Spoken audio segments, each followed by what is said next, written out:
I cut ties with my childhood friend Kay, a 44-year-old who acted like a victim despite living in luxury. I just get what I want, she'd say, while demanding rides and money. My boyfriend noted her lack of empathy, but I was left wondering, is this narcissism? I recently ended a friendship with someone whom I suspect may be a covert vulnerable narcissist, yet I still feel sympathy for her. To begin with, I was raised by narcissists and have a sister who has been diagnosed with narcissistic personality disorder, obsessive-compulsive personality disorder, and various forms of obsessive-compulsive disorder, who has been in and out of mental health facilities. Therefore, I have a history of codependence concerning this type of personality. Kay, a 44-year-old woman, was a childhood friend from high school, although I did not know her very well as an adult. We grew up living on the same street. I returned to my hometown in my 40s while my father was dying of cancer. He and I had been estranged since my mother left him and took everything, leaving behind a very messy situation in which he emotionally shut down. As did I had been codependent with my mother, who was immature and treated me as her friend and therapist, leading me to feel that I had to care for her. As my father's condition worsened and I spent extended periods back home, I reconnected with Kay and purchased a house, perhaps to demonstrate to him that I was doing well. I had been her only friend in high school, and little had changed. It felt as though her life had frozen in the 1990s, both emotionally and psychologically, as well as culturally. She appeared to have very little awareness of the outside world. Kay is the kind of person who does not recognize who Margaret Atwood, David Lynch, or Steven Spielberg are, despite coming from a wealthy family, attending a prestigious private school, and working in healthcare, all while being utterly unaware of popular culture, politics, and policies. I had been away for almost 25 years and was her last friend in the area.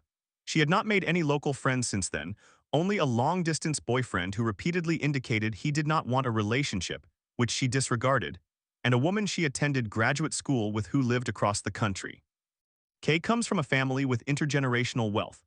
Her father was a doctor, and her mother was a housewife with a substantial inheritance. Her older brother experienced physical abuse from their father as a child due to his poor academic performance. Since Kay excelled in school, she became the golden child in her family, mirroring her father's behavior and even revering him, despite his abusive nature. Even in her 40s and after her father's passing, Kay seemed profoundly influenced by her childhood family dynamics, often repeating phrases her late father would say as if they were life principles to follow. When I say she repeated them, I mean she would recite the same phrase over and over again to anyone who would listen, invoking her father's authority. And she is middle-aged. Both she and her older brother still live with their mother, fully enmeshed in her life.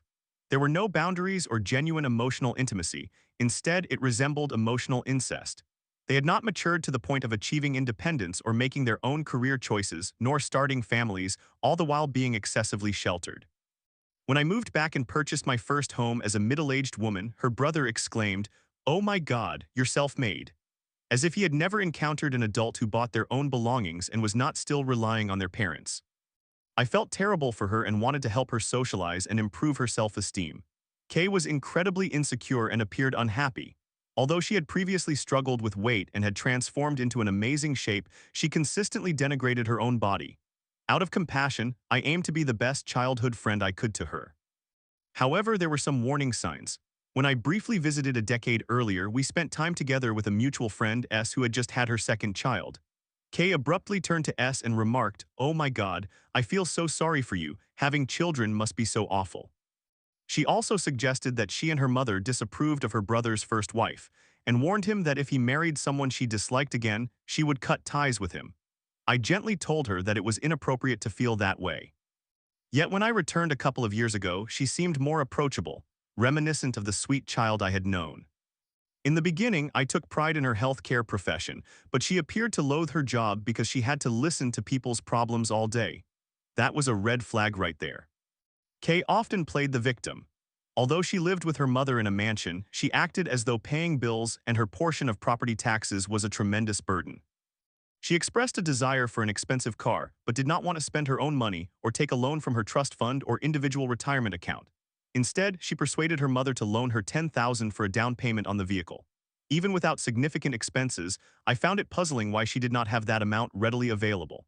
The mere suggestion that she should cover her own expenses seemed akin to challenging her right to breathe. It troubled me, but I remained silent. It is one thing to seek help from your parents in times of crisis or genuine need. It is another to earn a six-figure salary while expecting them to cover your expenses when they already pay for your living costs. It seemed a manifestation of entitlement, right? She demonstrated jealousy when I informed her that I was earning a good income, surpassing hers, without mentioning that she worked less than part-time. She had secured employment through a family friend of her father's, which exempted her from working full-time like others in her field. I quickly realized that both she and her brother relied on nepotism and family connections for employment and expected preferential treatment. She still behaved as though handling her workload was overwhelming. She would call me distressed about her disrespectful staff or how her job was simply too demanding. She frequently appeared on the verge of tears. I genuinely believed she might be heading toward a nervous breakdown. Kay was also very self-critical, often calling herself stupid. Thus, I devoted considerable time reassuring and encouraging her. I honestly did not recognize that she was working less than half-time. I assumed her love for medicine and her enthusiasm were diminished due to the pandemic, compounded by the insurance companies overworking healthcare professionals. She exhibited a great deal of anxiety, claimed she could not sleep, had constant stress, was diagnosed with attention deficit hyperactivity disorder which impeded her work, and had genetic markers for a rare disease that she feared contracting, all of which I listened to and created a safe space for her to express. I felt sympathy for her until I realized that she was in a perpetual cycle of crisis and victimhood. She used all these challenges to justify her poor behavior. She even called me crying and screaming, expressing insecurities about the length of her labia. Yes, that is correct. She decided to seek plastic surgery for it, believing that a change would lead to finding a partner, convinced that her issue was the unattractiveness of her private parts. I am not exaggerating. I spent 30 to 45 minutes affirming her regarding her sexual anatomy. Kay consulted a plastic surgeon who informed her that her labia was only about a centimeter longer than the average. She called me in distress, lamenting that she was deformed. This truly happened. It felt akin to a scene from a sitcom, where I had to validate the body image concerns of a middle-aged woman, assuring her that there was nothing wrong with her physical appearance. Kay generally struggled with boundaries, especially regarding sexual matters. Initially, I thought she was being codependent. She would wander into my space, rearranging and cleaning my belongings, claiming she could not help her obsessive-compulsive tendencies. I had to intervene and inform her that I employed someone to assist with cleaning. I am not an exemplary housekeeper, however, I earn a good income and can afford domestic assistance.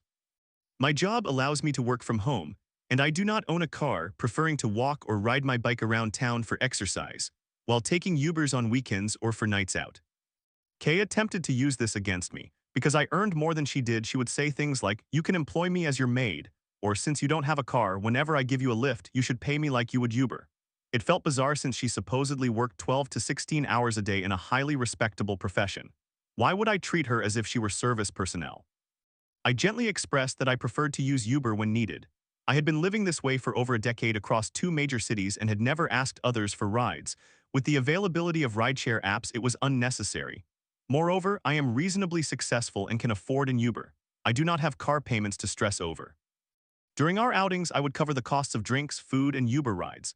She never reciprocated, not once, rarely repaid me for rides, attempted to evade her fair share of costs for an Airbnb, and then claimed to another friend that I owed her for the Uber rides back and forth to a nearby city because I had ridden in her car 2 or 3 times while she visited a person she was interested in dating. All the while I covered the Ubers from his place to the nightlife district. It felt peculiar, as if she perceived my lack of a car as a character flaw, implying that I owed her for my shortcomings, despite my financing all the Ubers back and forth to the city for our outings. Never once did she offer to shoulder any of those costs. Yet if I happened to ride in her car for any reason, even related to her agenda, I was expected to pay her. It was perplexing. She was filled with distrust and skepticism towards everyone, unless she was intoxicated, at which point her sense of boundaries and bodily awareness diminished.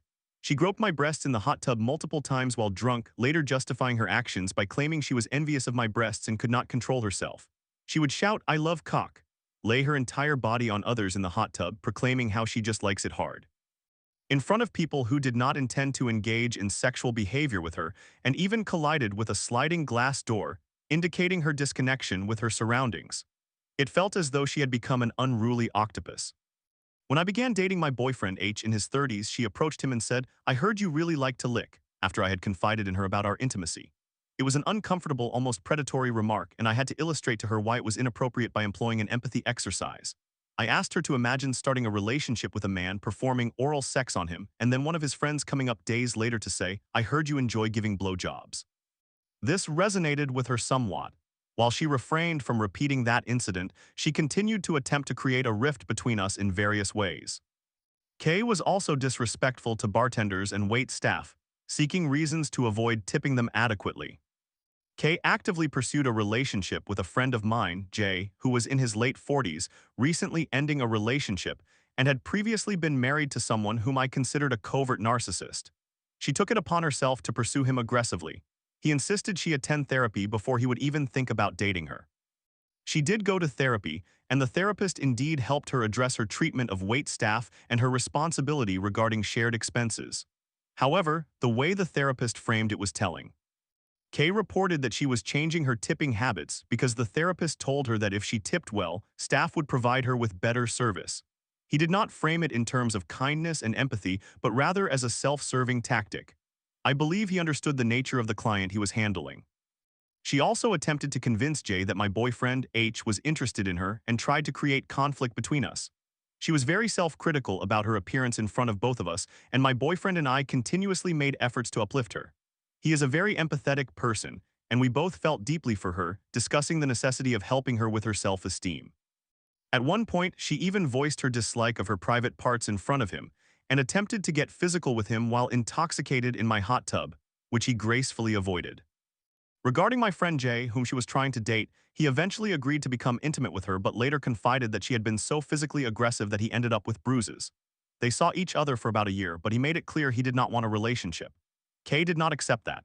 She would appear at his home during the week cleaning, purchasing groceries, insisting that he and his son needed her assistance because they were so destitute that she had to help. In actuality, he was doing quite well in his career, though he had just exited a marriage and was freelancing. While he was not as wealthy as Kay, he was not impoverished, yet she portrayed him as a struggling individual in dire need of support. Throughout this time, Kay explored her sexuality and projected her inexperience onto me, attempting to guide me on how to engage in intimacy with H. She shared that she had discovered her enjoyment of anal sex with J, and suggested I should try it with H without first inquiring if I had any prior experiences. During this period, Kay would frequently call me in distress, claiming she had only $1,000 to her name, which was far from true, suggesting that if we went on a girls' weekend, she could sleep on the couch while my other friend and I took the bed and paid more than she did. She would sulk and complain about just wanting someone to take care of her. Later, Kay admitted to spending thousands on Jay covering vacation trips, car repairs, and buying things for his child. He eventually ended the relationship when he met someone else. He confided in me that he could have truly used her help but refrained out of concern that she might harm herself upon their separation. He recognized the dynamics at play. Kay continued her gestures of care for him, making it challenging for him to refuse. Whenever he attempted to set boundaries, she disregarded them. He genuinely cared for her and worried about her well-being. So did I. I trusted his perspective because he did not present himself as a victim. He acknowledged having allowed the situation to persist for too long and permitted her to buy things for him. She tends to be miserly when someone requests support, but will readily provide unsolicited assistance as a means of crossing boundaries or exerting control.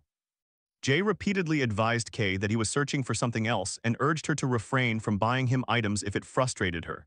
However, she simply would not heed his requests. I do believe he should have ended things sooner, but like me, he felt compassion for her.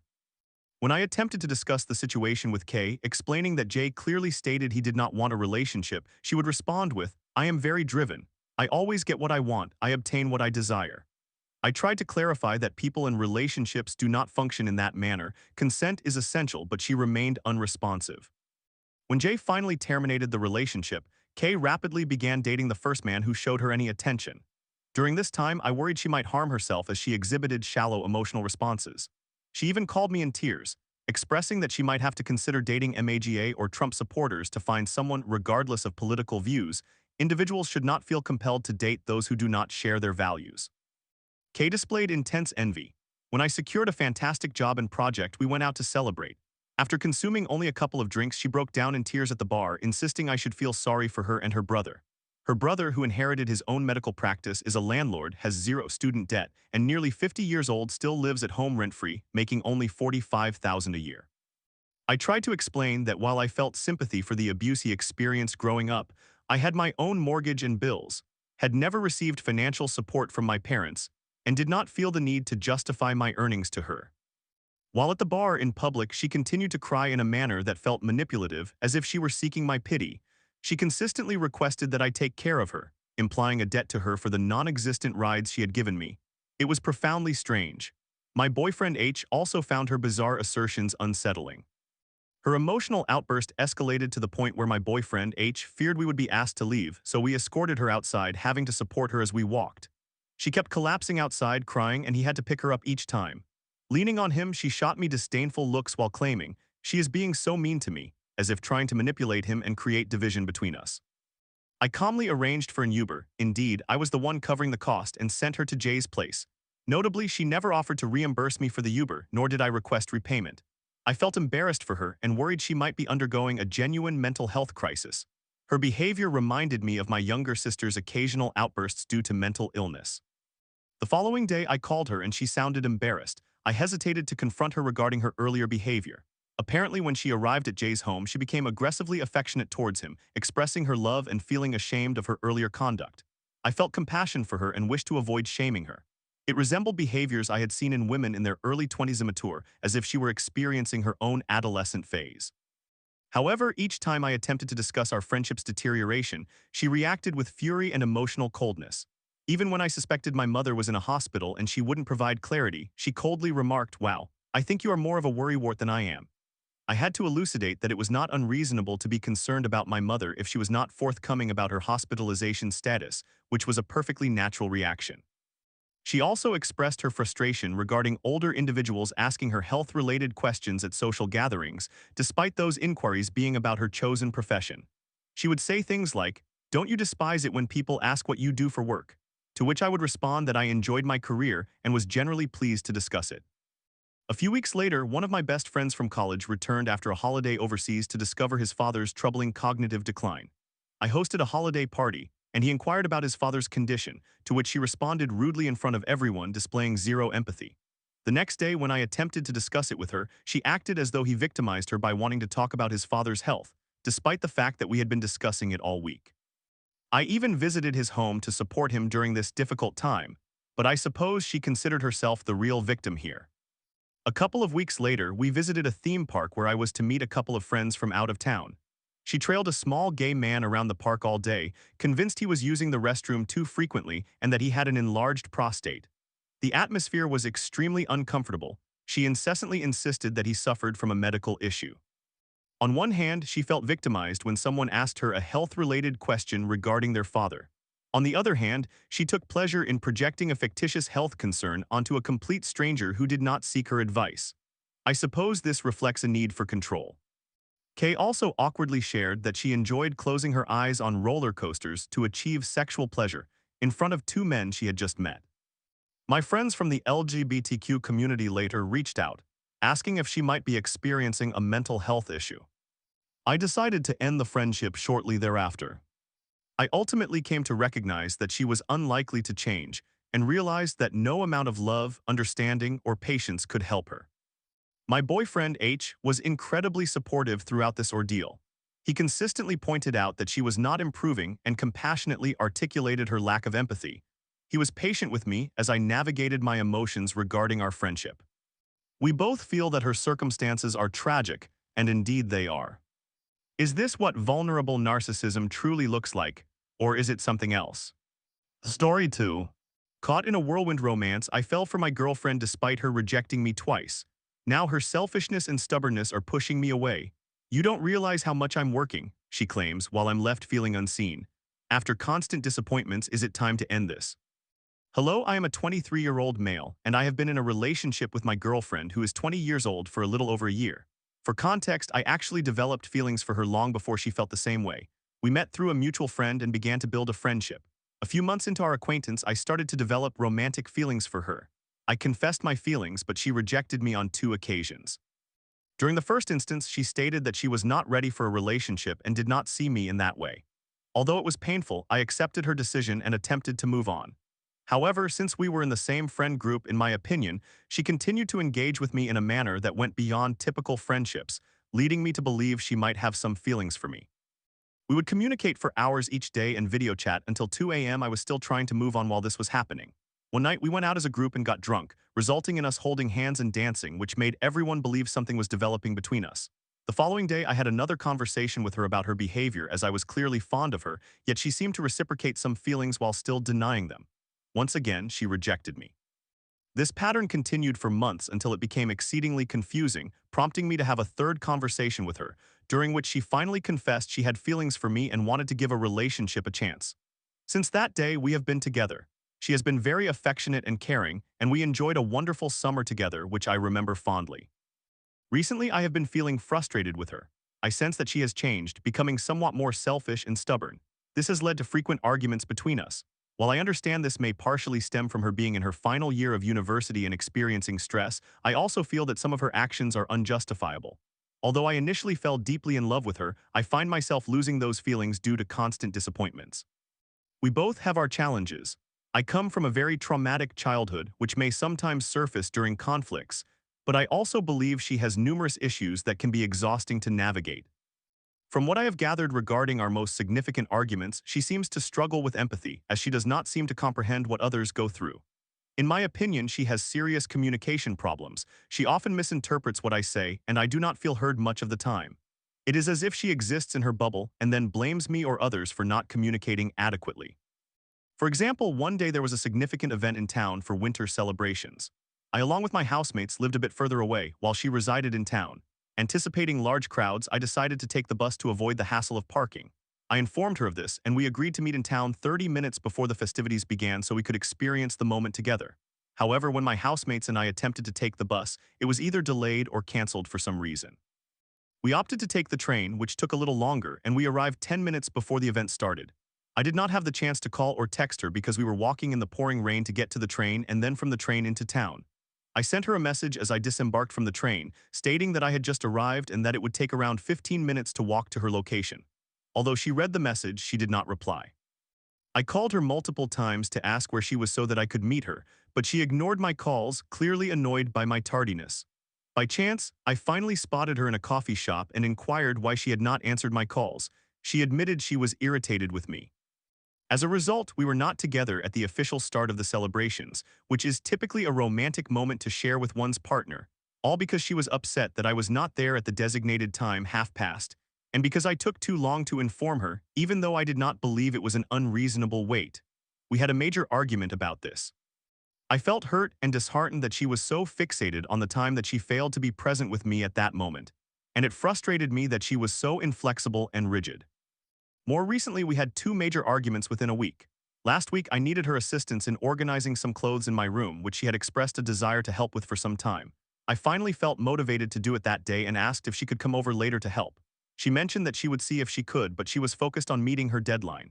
I completely understood this, as she is working on her final projects with the last one due in a few days. She also suggested that I come to her place so she could assist me without being away from her computer for too long. I declined and stated that it was better for me to stay home and do it. Later that evening, around 8 p.m., I wondered if she was available, so I called her. It turned out she was out having dinner spontaneously with her housemates. I felt somewhat annoyed for several reasons. Firstly, I had asked for her help, and she had cited her work as a reason, but then she chose to disregard that and go out instead. Secondly, she frequently complains about not having enough money and sometimes hesitates to take the bus to see me when I cannot pick her up, as I work full-time with long hours, sometimes until 11 p.m. or midnight. Yet on that day she had the funds to dine out with her housemates and had done the same 2 days before at the same pizza place with her coarse friends, keeping in mind that this is an expensive restaurant.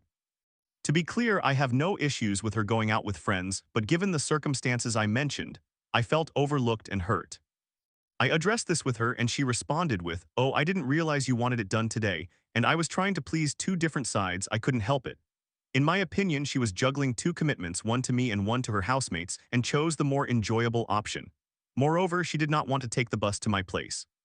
To provide context, she regularly expresses her dislike for taking the bus to my house due to the expense and the hassle of carrying things, even though it is typically a 10 to 12-minute journey.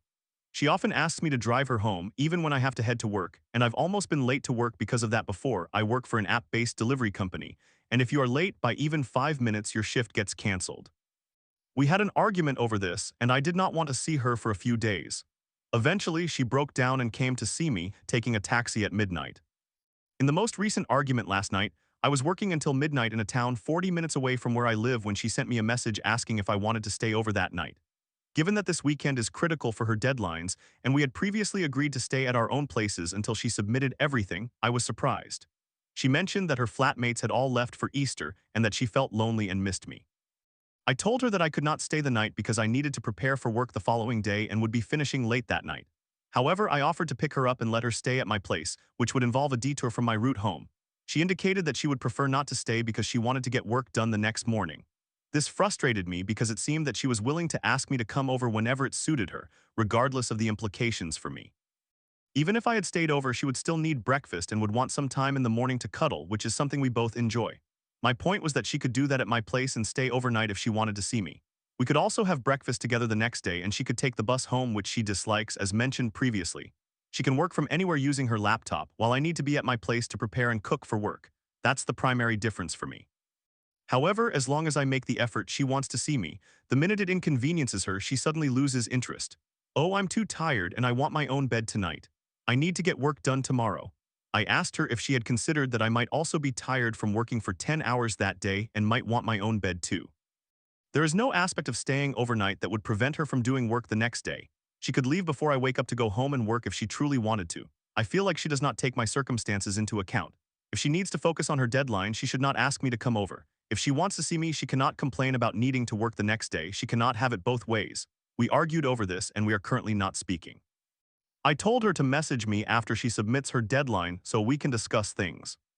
Although we share a profound love for each other and genuinely care about each other's well-being, I feel there are two sides to her personality: the loving, carefree, and giggly girlfriend and the rigid, stubborn, and inflexible girlfriend. I cannot stand her negative side at times. This does not only happen during deadlines, it occurs sporadically all the time. When she becomes fixated on an idea, she does not change her mind, compromise, or see reason. I am concerned about whether we are truly right for one another after all this. There is undoubtedly much more to this situation, but every time she disappoints me like this, I feel utterly exhausted dealing with it. I need advice. On one hand, I genuinely love her and we have discussed a long-term future including children and marriage, but I am beginning to feel that I cannot handle her negative aspects, or at least I feel that way now. Our bond is incredibly intense, but so are our arguments, making me question whether we should part ways. What are your thoughts? Any insights would be appreciated. Even if you believe I am in the wrong, I at least want to gain some perspective on this. Thank you in advance. Summary. I am experiencing issues with my girlfriend's stubbornness and inflexibility regarding our daily plans, and I am unsure how to proceed. Story 3. I once had Kirk say, "Metallica is nothing without you," but he never meant it. After years of bizarre games, jealousy, and promises unkept, I'm done. A long-distance groupie turned skeptic. They're coming to Tampa and I have zero interest. Will they finally leave me alone? I know two famous people from Metallica, Kirk and James, both long distance, and we share a very strange and extensive history that I cannot even begin to explain. They are older individuals now and their groupies were in their 20s, but I am speaking to a man who is a friend and he does not believe that I know them. I am contemplating how to remove these individuals from my life. They intrude upon my existence in ways I cannot articulate, and I do not wish to be involved with them or their games. I felt like a long-distance groupie or something similar. There is still a bizarre situation occurring between us, and I do not desire any association with them, yet they invade my life in ways I cannot describe. They also harmed me significantly years ago and continue to play games. For your information, they are truly terrible people who deliberately mistreat others, and Kirk once stated that he wanted a connection with me and that Metallica would be nothing without me, which made no sense since all they did was betray and mislead me. Kirk even claimed I did not deserve to marry him and did not merit half of his fortune, despite barely knowing me when he made that comment. I am unsure what he meant by that. Perhaps he genuinely liked me, but believed I did not deserve any involvement with them. I was supposed to meet them after their first show in 2017, but I just left. At their second show, I was again meant to meet them afterward, but at one point James was singing to me and some man became jealous and knocked me out. I was so embarrassed and looked at James, who seemed to express regret, but then he rushed to Kirk and they both began discussing me. Overwhelmed with humiliation, I did not stay behind to try and meet them. They seemed to expect me to show up. This was a long time ago, or so it feels. They have engaged in all sorts of crazy behavior, attempting to compensate me by incorporating it into their business ventures and merchandise. It's complicated. 8 years ago, I was a groupie, but it was all long distance. I do not believe they will ever cease their actions, and it feels rather sad and convoluted. James even portrays a sheriff in films because of all this, while Kirk refuses to update his Twitter anymore because of it. I have asked James to put an end to this nonsense, but he simply will not. Although we do not communicate anymore, it seems like a game that has persisted for 8 years, and they continue to play it. They are releasing a movie titled Metallica Saved My Life, specifically named as such because I used to write about how Metallica had ruined my life. It is a long story, but there is an inside element that has existed between us. Kirk once asserted he would give me attention on Metallica's Twitter years ago, but that was a game in which they now choose to acknowledge everyone else but me. They deliberately post about fans on their Twitter for amusement. That is not even the entire story. Kirk even told me I was the 5th member, but they intentionally made Lady Gaga the 5th member and seemed to enjoy doing this. Initially, it was just harmless fun for them, but eventually it grew serious due to other circumstances. They even befriended their adversaries purposely because they were being unkind to me. Lars and Rob were not involved in this, but sometimes Lars would assist them when they attempted to bring attention to others in front of me. They were aware of what was happening. It is cruel for them to treat someone this way and persist with their games, and now they are coming to a town near me, secretly hoping I will attend their show, but I do not intend to go. When they started this ordeal, they wanted me to attend their performances and be in the audience. Kirk even tried to invite me to an event he had in Salem, but I did not attend. I did not believe he would actually meet me, and it seemed they merely wanted me in the audience, or perhaps I was just confused. James once asked, "Do you want to return to your boring life or do you want to be a part of Metallica?" It is a long, strange story and not particularly interesting. Their behavior has been disturbing, twisted, and bizarre. Kirk has even had a conversation with someone posing as Kirk Hammett, and years ago he showed me how to obtain a ticket, which was the only way he would meet me. It was not even the original Kirk Hammett, but rather a fill-in. He shared secrets about Kirk's childhood or some nonsense years ago. He disclosed many odd facts I cannot even begin to describe. They believe they are Metallica and that anyone would be fortunate to receive attention from them. I want nothing to do with them, yet we share a twisted and unsettling history now, which encompasses other elements I cannot divulge. Kirk once confided in me his sexual fantasies involving me and mentioned that I, and James would meet on Metallica night. It is not that I ever cared to be involved or desired it. James always acted as if he liked me, but also as if I were not good enough for them in some way. I regret not meeting them after their performance or meeting Kirk in Salem years ago. Kirk promised me a blue Mercedes and showed me a picture of it along with a house in San Francisco, but he merely deceived me and led me on. He would provide me with fake credit card numbers and feign he was going to purchase items for me from IKEA or Best Buy purely for his amusement. Kirk used to want me to gain attention for this, urging me to tell my dates that Metallica was stalking me. All they engaged in was games, and it was because I did not meet Kirk in Salem or something similar. They did incredibly strange things to me for a year, with Kirk continually attempting to persuade me to create videos about what they were doing to me and wanted me to attract followers for it, but no one showed interest. Kirk created a Portals video that resembled the ones he previously had me produce years ago. I think they find all of this entertaining. I once mentioned to Kirk that I enjoyed science, so he and Lars visited CERN and produced a science video, making me watch it. Kirk claimed that Lars occasionally assists him. James believed they were excessively catering to me by doing all these things. There is more they did, and it lacked any sense. Initially, I was somewhat thrilled, thinking, wow, I can't believe those Metallica people know who I am. But eventually, I think I lost interest. I do not know how to expel them from my life. I am older now and somewhat resentful that they did not take me on tour as they promised. I do not even care about that. It is all the other nonsense they directed toward me. Kirk pretended to be upset that I was not on tour with them and later invited me to join, but he never gave me a chance to go with them. It made no sense except that they are surrounded by much younger groupies. They are planning to come to Tampa, and I know they secretly want to see me at their concert merely in the audience. I hope they do not expect more. They are older individuals now, and I fear they wish for us to eventually be together, but I do not genuinely want that. Some aspects of their actions relate to the events that occurred between us. It is complicated, and once I saw a woman on Twitter asserting that James Hetfield hacked her iPhone and that their album related to her friend who shared the same name. I am uncertain whether her story is true, but they engage in peculiar activities like this based on my experiences. I used to feel somewhat bitter that they never genuinely met me or spent time with me, or perhaps I was just confused since they acted as if they were fond of me. James may have even divorced his wife due to something happening internally within this dynamic. I cannot confirm if that is entirely accurate, but it is an intricate tale. I was supposedly supposed to marry him, although that was never going to happen. However, I suspect he may have divorced her because of this game. He then started dating various celebrities and is currently in a relationship. It is not that he ever intended to be with me, but he may have done it to continue this game, although I cannot elaborate further. It sounds somewhat crazy, but that is what has been unfolding. I no longer want to be a part of Metallica, and I never did. I once encountered one of their groupies online and Kirk threatened me to never communicate with her. They are pleasant to their groupies, but engage in odd behavior towards others. James even canceled their Australian tour years ago and either went to rehab or claims he did because of something that occurred due to me. It is a very lengthy, strange saga that involves much detail I cannot discuss, and it is not a favorable situation. The whole situation between us is a long, bizarre, tragic story, and while it is all long distance, they still carry on this game and expect me to be at their upcoming show and Kirk's meet and greet, among other things. I do not even understand why. In the past, Kirk would create meet and greet events and attempt to persuade me to purchase a ticket, as it was the only way he would meet me. He even made me buy a ticket to Metallica night once, insisting he would be in the VIP area. They appeared to want me chasing them and wasting money, among other things. My friend informed me that they do not genuinely care about me and that they essentially have never met or spent time with me, merely leading me on and taking pleasure in my suffering, which is accurate. This realization has made me feel a bit better, and I am just relieved they do not wish to pursue any involvement with me further. Story 4. Dad's betrayal left me in a fog. I can't focus at all, it was monumentally bad. Years of silence followed the revelation of his infidelity, and now with his passing I'm left asking, what did it do to me? Can I face my mom and unravel this complicated grief?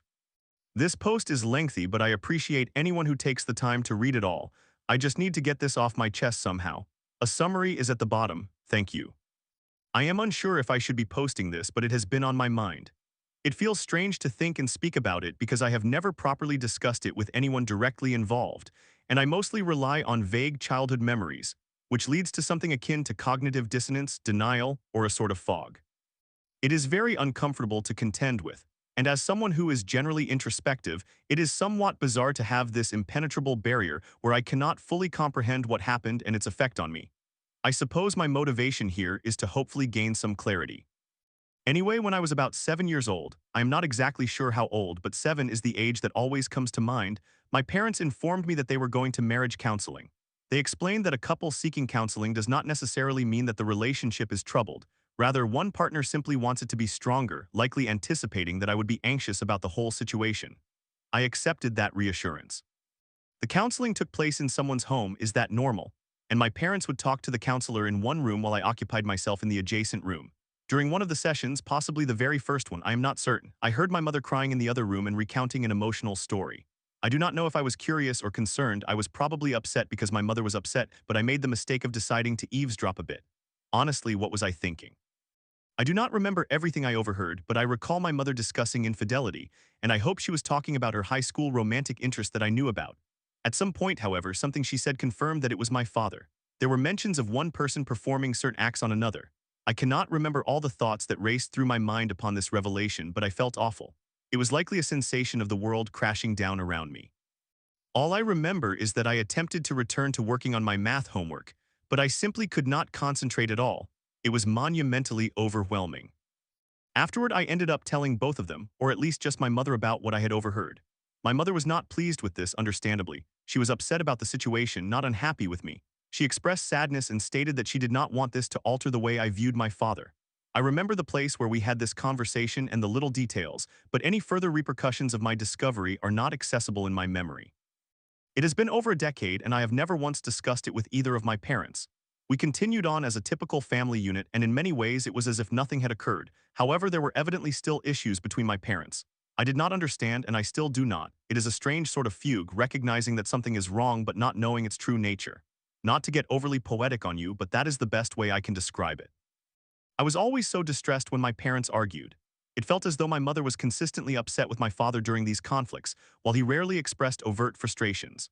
One night, I believe after this, but still while I was very young, I was heading up the stairs to my parents' bedroom pretty late at night. For whatever reason, I always had difficulty sleeping alone, when I heard my mother crying and nearly screaming at my father, using language I had never heard her use.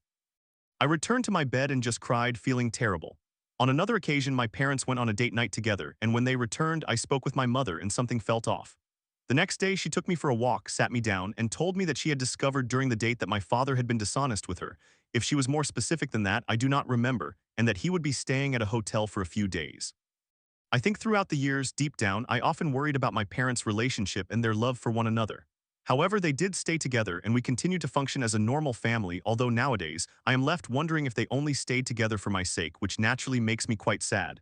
We were a close-knit family and I am an only child. You want everything to be okay and for everyone to love each other. Fast forward to now and we lost my father to cancer about 2 years ago when I was 17, almost 18. Thus I will never have the opportunity to discuss any of this with him. Great, all of this weighs heavily on my grief. It raises questions about what was even happening in our family. How do I even begin to mourn him? I do not know when the infidelity occurred, whether it was before they married. My mother has mentioned that they broke up once during that time or while they were married. My mother and I do not frequently talk about my father at all, but many times when we do, it seems as though she resents him.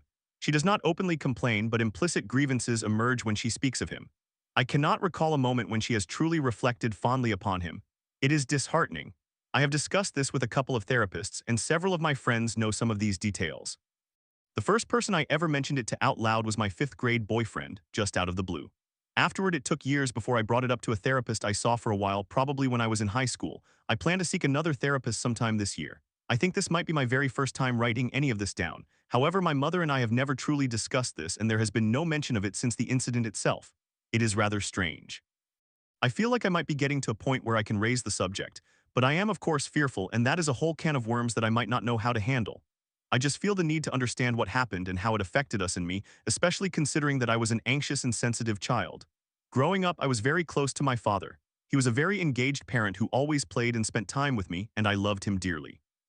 What impact did it have on me to discover his actions at such a young age? How serious is all of this? Summary: I grew up as part of a close-knit family of three and discovered around the age of 7 that my father had cheated on my mother at some point. This was not discussed much at the time and has not been brought up since. Subtle and more apparent marital strife became evident to me, including an incident where late at night, I heard my mother yelling at my father, and another time when he lied to her about something and presumably at my mother's behest, stayed in a hotel for a few days. My father passed away from cancer 2 years ago, and this topic is also rarely discussed. I have a desire to gain more clarity regarding all the unclear details from my past, but this obviously involves difficult conversations that I feel uncertain about. I have shared some of this with friends and therapists. This is my first time writing it all out, I believe. Thank you for reading.